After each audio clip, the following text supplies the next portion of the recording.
రాష్ట్రంలోని 15 ఎంపీ స్థానాలకు అభ్యర్థులను ఇదివరకే ప్రకటించింది బీజేపీ. మిగిలిన 2 స్థానాలైన వరంగల్, ఖమ్మం లోక్సభ అభ్యర్థులపై ఇవాళ స్పష్టత వచ్చే అవకాశం ఉందంటున్నారు బీజేపీ నేతలు. మరోవైపు రాష్ట్రంలో ప్రచారాన్ని ముమ్మరం చేశారు బీజేపీ లోక్సభ అభ్యర్థులు. రాష్ట్రం నుంచి మెజారిటీ ఎంపీ సీట్లు గెలుచుకునే లక్ష్యంతో పనిచేస్తున్నామని తెలిపారు. ఖమ్మం టికెట్ పై బీజేపీలో ఉత్కంఠ కొనసాగుతోంది. బీజేపీలో చేరిన బీఆర్ఎస్ మాజీ ఎమ్మెల్యే జలగం వెంకట్రావుకే టికెట్ ఇస్తారా లేక మరో నేతకు టికెట్ ఇవ్వబోతున్నారా అనేది సస్పెన్స్ గా మారింది. ఎంపీ టికెట్ ఇస్తే పార్టీలోకి వస్తానన్న బీఆర్ఎస్ నేతలందరికీ బీజేపీ టికెట్లిచ్చింది. కానీ ఖమ్మం ఎంపీ టికెట్ జలగం వెంకట్రావుకు ఇవ్వకుండా పెండింగ్ లో పెట్టింది. ఢిల్లీలో బీజేపీ సెంట్రల్ ఎలక్షన్ కమిటీ సమావేశం కానుంది. భేటీలో ఖమ్మం టికెట్ పై క్లారిటీ వస్తుందంటున్నారు బీజేపీ స్టేట్ లీడర్. బీజేపీకి ప్రస్తుతం 302 మంది ఎంపీలు ఉన్నారన్నారు BJP state chief Kishan Reddy. Lok Sabha ఎన్నికల్లో 370 సీట్లకు పైగా గెలుస్తామని ధీమా వ్యక్తం చేశారు. ఎన్డీఏ కూటమికి 400 ఎంపీ సీట్లు దాటాలనే లక్ష్యంతో పనిచేస్తున్నామన్నారు.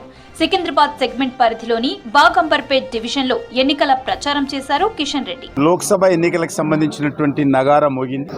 దేశం కోసం జరిగేటువంటి ఎన్నికలు. ఈ ఎన్నికలు నరేంద్ర మోడీ గారికి ఎంత మెజార్టీ స్థానాలు లభిస్తాయో నిర్దేశించేటువంటి ఎన్నికలు. ఇప్పుడు 302 స్థానాలు ఉన్నాయి.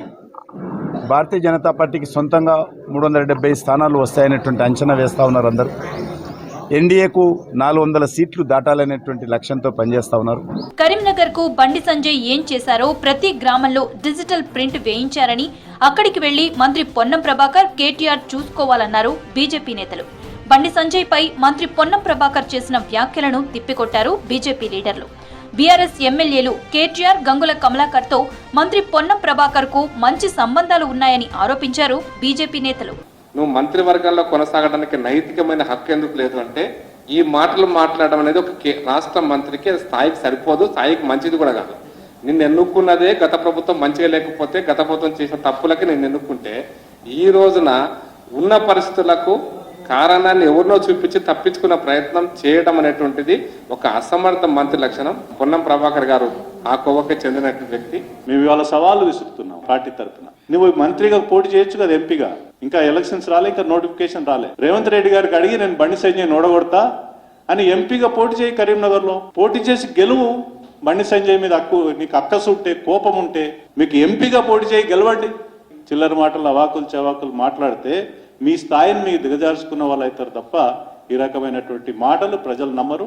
ఎన్నికల ముందు మాజీ ఎంపీలను, మాజీ ఎమ్మెల్యేలతో పాటు స్థానిక సంస్థల ప్రజాప్రతినిధులే టార్గెట్ గా బీజేపీ వ్యూహాలు రచిస్తోంది. మరోవైపు కింది స్థాయి క్యాడర్ ని కూడా పార్టీలోకి ఆహ్వానిస్తోంది.